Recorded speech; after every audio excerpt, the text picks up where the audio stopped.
Welcome back. Today you're in for a really cool treat because we're going to make something that's a little bit off the beaten path. We're going to be making survival ketchup and survival mustard. I got two different manufacturers' products that we're going to make, so break out your survival hot dogs and french fries and I'll see you over at the underground kitchen.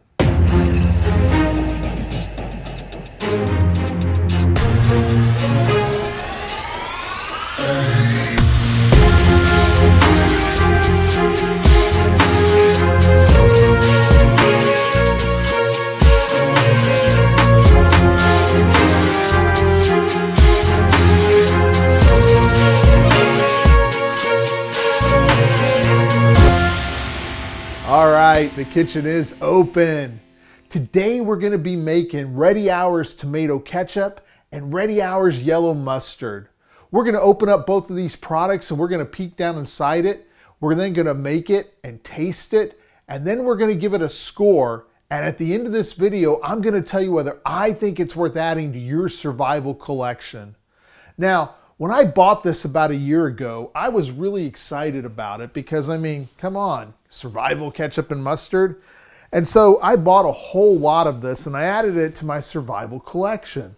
And this morning, as I was preparing for this video, I started thinking about what applications would I use survival ketchup for? Because if you think about it, it's not like there's survival french fries, there's not survival hot dogs or survival hamburger buns or any of that.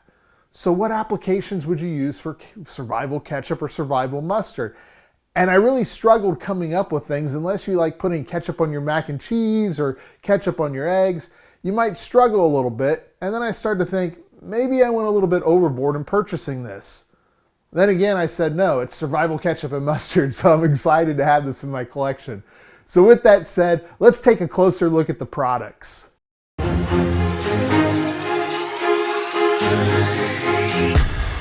Up first is Ready Hours tomato ketchup.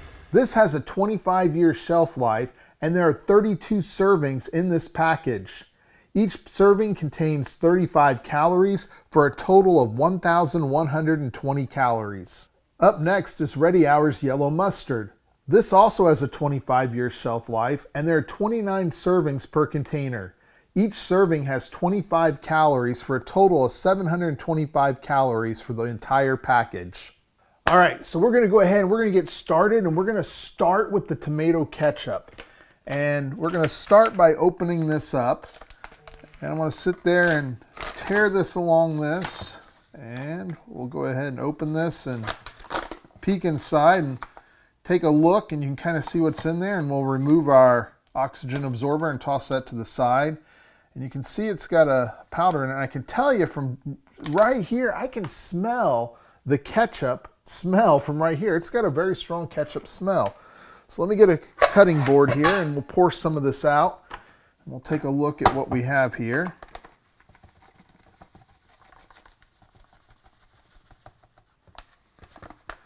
And so this right here, this is what the survival ketchup looks like. It's just basically a powder.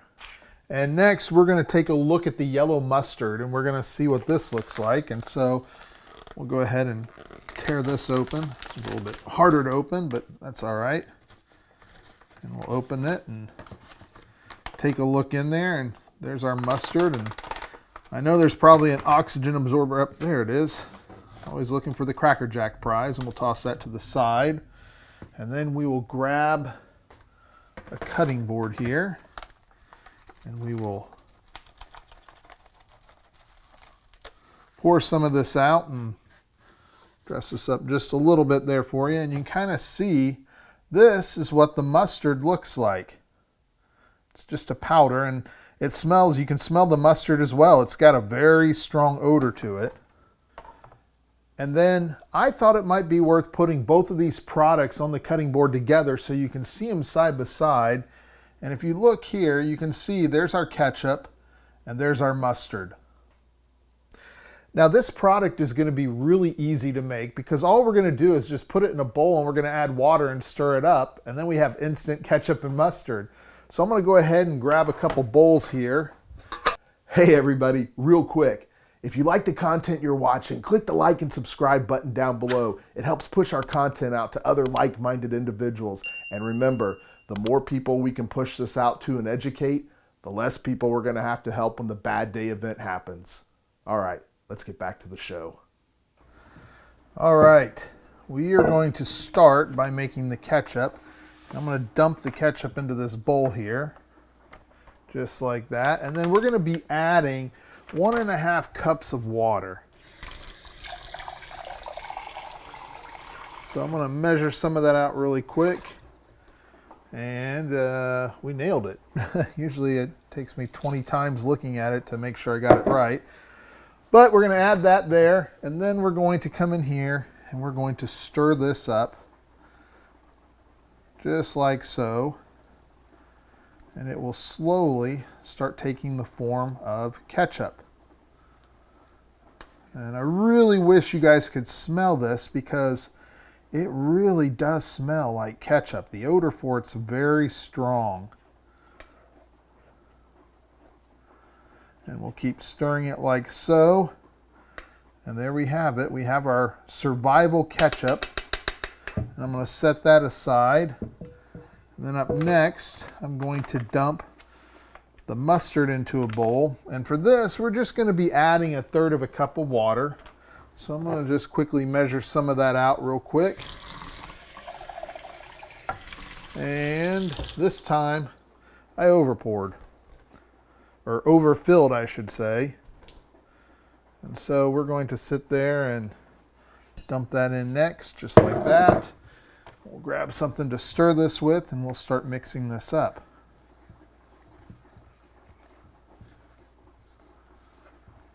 Just like so.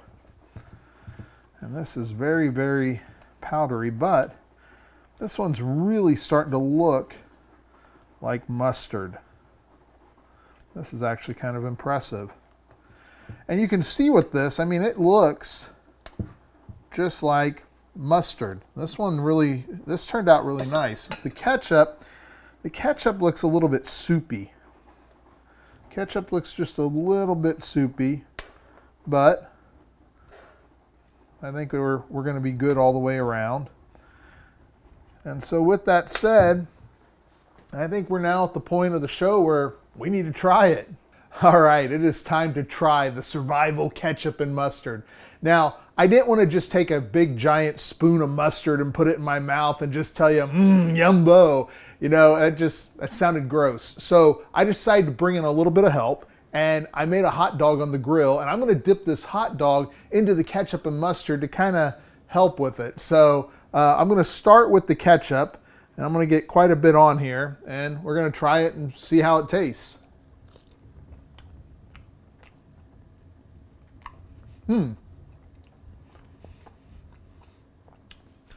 Flavor is actually really, really good. Wow, that kind of surprises me. I was a little bit nervous with the ketchup because it's very runny. It's like there's too much water in it. But, you know, that had me a little nervous. But the ketchup's actually really, really good. All right, let's try the mustard. Now, the mustard, it feels just like what mustard feels like out of the bottle. So from a visual perspective, it passes for mustard and it smells like mustard. So let's try it.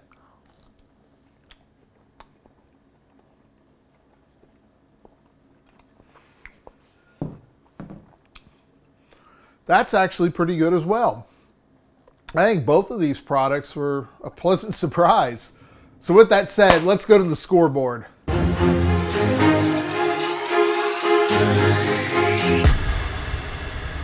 All right, for the ketchup, I'm going to give this an 8. This had phenomenal flavor, and I would have given this product a 9, except it was just so soupy. So I sort of knocked it back down to an 8. But overall, this was a really good product. Up next is the mustard. I'm going to give this product an 8 as well. I thought it looked really good and it smelled really good. The taste could have been just slightly better, but it was still surprisingly good. Well, that concludes our episode. Now, I know many of you are thinking, Dennis, what would you do? Well, if I was just getting started off as a prepper, I probably wouldn't add this to my collection right off the bat, mostly because there's more important things you need to be focusing on. However, if I was an experienced prepper, I would definitely add this to my collection because this was so flavorful, it can help break up the monotony of some of the taste by having some additional flavor options. Plus, it's a cool novelty. Then again, I might buy this product and try it myself because the guy on the YouTube channel just might have different tastes than you. Until next time, the kitchen is closed.